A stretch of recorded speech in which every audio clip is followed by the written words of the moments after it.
નમસ્કાર મિત્રો વરસાદ ક્યાં વરસી રહ્યો છે અને આવનાર દિવસમાં ક્યાં વરસાદ આવશે તેની આગાહી વિશે આપણે થોડી જાણકારી મેળવી લઈએ. ગુજરાતમાં શું પરિસ્થિતિ છે, આવનાર 3-4 દિવસ કેવા રહી શકે છે. તમે સ્ક્રીન પર જોઈ શકો છો કે ઝૂમ અર્થમાં અમદાવાદ છે ને, અમદાવાદમાં 39 સેલ્સિયસ અત્યારના તાપમાન જોવા મળી રહ્યું છે. ગુજરાતની શું સ્થિતિ છે તમે જોઈ શકો છો કે આ વિસ્તારમાં વરસાદી છે. ટેમ્પરેચર મહુવા પાસે કેટલું છે, 32 સેલ્સિયસ છે. અલંગ પાસે કેટલું છે, 32 સેલ્સિયસ. ને આ વિસ્તારમાં વરસાદ અત્યારના આપણને જોવા મળી રહ્યો છે ઝૂમ અર્થ દ્વારા. આ સિવાય તમે જાઓ સુરત બાજુ તો ત્યાં પણ તમને વરસાદ જોવા મળશે. સુરત છે, ડુમસ છે, સચિન વિસ્તાર છે, નવસારી છે, ગણદેવી છે, બિલીમોરા છે, વલસાડ છે, આ બધા વિસ્તારમાં હળવોથી મધ્ય વરસાદ, કોઈ જગ્યાએ ભારે વરસાદ જોવા મળી રહ્યો છે. તમે આ બધા વિસ્તાર જોઈ શકો છો. આપણે વરસાદ સાથે હવાનું પણ જોઈ લઈએ તો આ પ્રકારે પવન જોવા મળી રહ્યો છે ગુજરાતમાં. દક્ષિણ ગુજરાત હોય, સૌરાષ્ટ્ર હોય, ઉત્તર ગુજરાત હોય, આ પ્રકારે પવનની દિશા જોવા મળી રહી છે. પરંતુ વરસાદમાં તે આપણે તારીખ આવતીકાલ જોઈએ, એટલે કે 1 તારીખ જુલાઈના રોજ તો ભાવનગર છે, અલંગ છે, મહુવા છે, જાફરાબાદ છે, દીવ છે, વેરાવળ છે, એટલે કે આ મારે વાંચવાની જરૂર નહીં જણાતી. તમે આ તમામ ગામડાઓ અને શહેરો નામ વાંચી શકો છો. તમામ વિસ્તારમાં વરસાદ રહી શકે છે અને ખાસ વલસાડ છે, દમણ છે, આ તમામ વિસ્તારમાં થોડો ભારે વરસાદ રહી શકે છે. નવસારી સુરત પાસેનો વિસ્તાર છે, અલંગ પાસે, ભરૂચ પાસેનો વિસ્તાર છે. નહીં તમે જુઓ કે તાપમાન કેવું રહી શકે છે, તો ખૂબ જ નીચું તાપમાન જઈ શકે છે. 28 સેલ્સિયસ સુધીનું તાપમાન જઈ શકે છે. આપણે બીજી તારીખ જોઈ લઈએ તો બીજી તારીખમાં તમે જુઓ નવસારી, સુરત, બિલીમોરા પર વધારે અતિભારે વરસાદની આગાહી કરવામાં આવી છે, વ્યારા બાજુ. બાકી સૌરાષ્ટ્રનો આ દરિયાઈ પટ્ટો છે, થોડો અંદરનો ભાગ છે, ત્યાં પણ હળવોથી મધ્ય અને ભારે વરસાદ રહી શકે છે. પરંતુ જે નવસારી, બિલીમોરા, વલસાડ, સુરત પાસે હશે તેની માત્રામાં અહીં વરસાદ ઓછો જોવા મળી શકે છે. એ જ રીતે આપણે અન્ય જોઈ લઈએ કે હજુ શું કહેવામાં આવી રહ્યું છે. આપણે વિન્ડી એપ્લિકેશનમાં જોઈ લઈએ કે એ શું પરિસ્થિતિ કહે છે. તો તમે જોઈ શકો છો કે 30 તારીખના રોજ આ પ્રકારની પરિસ્થિતિ જોવા મળી રહી છે. દક્ષિણ ગુજરાત પાસેનો વિસ્તાર હોય, સૌરાષ્ટ્ર પાસેનો વિસ્તાર હોય, દરિયાઈ કાંઠાનો વિસ્તાર હોય. અને આગળ આપણે જોઈએ તારીખ 1 તો 1 તારીખમાં આ પ્રકારની પરિસ્થિતિ જોવા મળી શકે છે. ખાસ કરી સૌરાષ્ટ્રના કાંઠા વિસ્તારમાં થોડો, કચ્છ પાસે થોડો, ઉત્તર ગુજરાત, મધ્ય ગુજરાતમાં થોડો. પરંતુ જે આની પહેલાં આપણે જોયું ઝૂમ અર્થમાં એ મુજબ તમે જુઓ કે સુરત, વાપી પાસે અહીં પણ એ જ બતાવે છે કે ભારે વરસાદ રહી શકે છે અન્ય વિસ્તારની સરખામણીએ. આપણે 1 તારીખમાં 12 વાગ્યાની આ પરિસ્થિતિ જોવા મળી રહી છે. અને આપણે 2 તારીખમાં જઈએ તો 2 તારીખમાં પણ આ વિસ્તારમાં હળવોથી મધ્ય વરસાદ રહેશે. પરંતુ ખાસ છે આ સુરત, વાપી પાસેનો વિસ્તાર, ત્યાં ભારે વરસાદ રહી શકે છે. તમે અહીં જુઓ વ્યારા છે, નવસારી છે, આહવા છે, આ બધા વિસ્તારમાં તમે માની શકો કે વરસાદ ભારે રહેશે. બાકી ડેડિયાપાડા, ભરૂચ છે, ત્યાં હળવોથી મધ્ય વરસાદ રહી શકે છે. આ પ્રકારની પરિસ્થિતિ 3 વાગ્યાની બતાવે છે. 2 તારીખમાં 3 વાગ્યાની, 3 તારીખમાં 7 વાગ્યાની પરિસ્થિતિ આ પ્રકારની બતાવે છે. કચ્છ, ઉત્તર ગુજરાતમાં હળવોથી મધ્ય વરસાદ છે.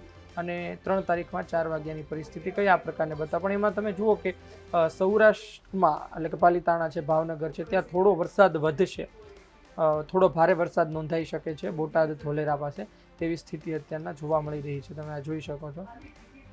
બાકી 4 તારીખના રોજ આ પ્રકારની પરિસ્થિતિ છે. દક્ષિણમાં થોડો વરસાદ રહેશે, સુરત પાસે, મધ્ય ગુજરાત બાજુ પણ વરસાદ રહેશે, હળવોથી મધ્ય. સૌરાષ્ટ્રના કાંઠા વિસ્તારની વાત છે. આપણે અન્ય પણ એક જોઈ લઈએ કે જો શું સ્થિતિ છે. તો તમે જોઈ શકો છો કે ગુજરાતની વાત છે.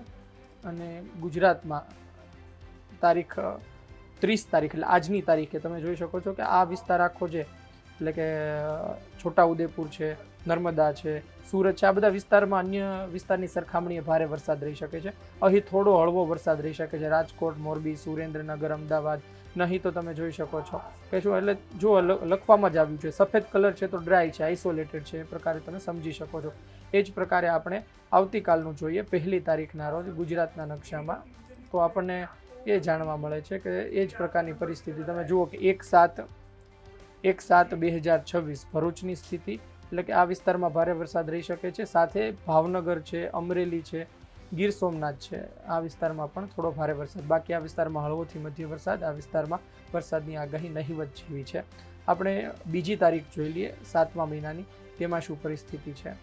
બીજી તારીખ અને 7મા મહિનામાં શું બતાવે છે તેના પર એક નજર કરી લઈએ તો ગુજરાત, અને આ ગુજરાતમાં તમે જોઈ શકો છો ઘણા ખરા વિસ્તારમાં વરસાદી આગાહી છે. બીજી તારીખ 7મા મહિનામાં જે પ્રકારે માહિતી આપવામાં આવી રહી છે. પરંતુ આ બધો વિસ્તાર છે ત્યાં હળવોથી મધ્ય વરસાદ નોંધાઈ શકે છે. અને એ જ પ્રકારે આપણે 3જી તારીખ પણ જોઈ લઈએ કે અહીં તમે વાંચી શકો છો મેટ્રોલોજિસ્ટ ડિપાર્ટમેન્ટ છે ભારતનું, જેનાથી આપણે પુષ્ટિ કરી શકીએ કે ખરા અર્થમાં આ ઉડાઉ માહિતી નથી. અને આમાં તમને એ પણ માહિતી મળી જશે કે ગુજરાતના અલગ અલગ એટલે તમે જુઓ કે 3 તારીખ અને 7મા મહિનામાં આ પ્રકારની પરિસ્થિતિ રહી શકે છે. દક્ષિણ ગુજરાત હોય, ઉત્તર ગુજરાત, મધ્ય ગુજરાત હોય, સૌરાષ્ટ્રનો વિસ્તાર હોય, કચ્છનો વિસ્તાર હોય. અને આપણે છેલ્લે એ પણ જોઈ લઈએ કે 4થી તારીખે શું પરિસ્થિતિ જોવા મળે છે. 4/7/2026માં એટલે કે વધારે આ વિસ્તારમાં વરસાદ રહેવાની શક્યતા છે. દક્ષિણ ગુજરાતના ભાગમાં, સુરતમાં, ઘણો મધ્ય ગુજરાતનો પણ ભાગ, ઉત્તર ગુજરાત અને સૌરાષ્ટ્રનો કેટલો વિસ્તાર છે ત્યાં હળવોથી મધ્ય વરસાદ રહી શકે છે. સૌથી અગત્યની વાત એ પણ છે કે હવામાન વિભાગ શું કહે છે તે પણ આપણે એક વખત જોઈ લઈએ. તો 30 તારીખની આગાહી છે. 30 તારીખમાં તમે જોઈ શકો છો કે સુરત, તાપી, નવસારી, ડાંગ આ બધા વિસ્તારમાં ભારે વરસાદની જો છૂટાછવાયા સ્થળોએ અતિ ભારે વરસાદ, ભારેથી અતિ ભારે વરસાદની આગાહી છૂટાછવાયા સ્થળો પર, અમુક સ્થળો પર હોય, અમુક સ્થળો પર ના હોય.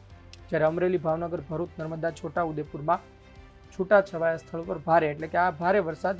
અને તમે જે ઓરેન્જ જોઈ રહ્યા છો તે અતિ ભારે વરસાદની આગાહી છે છૂટાછવાયા. બાકી તમે જોઈ શકો છો સામાન્ય વરસાદની આગાહી છે. 1લી તારીખ પણ તમે સમજી શકો છો, પીળો કલર છે, લીલો કલર છે તેમના પરથી. 2જી તારીખમાં પણ તમે સમજી શકો છો, ખાસ કરી દક્ષિણનો વિસ્તાર છે, સુરત પાસેનો વિસ્તાર છે ત્યાં ભારે વરસાદની આગાહી છે. પરંતુ ખાસ 3 તારીખની વાત છે. 3 તારીખમાં રેડ છે.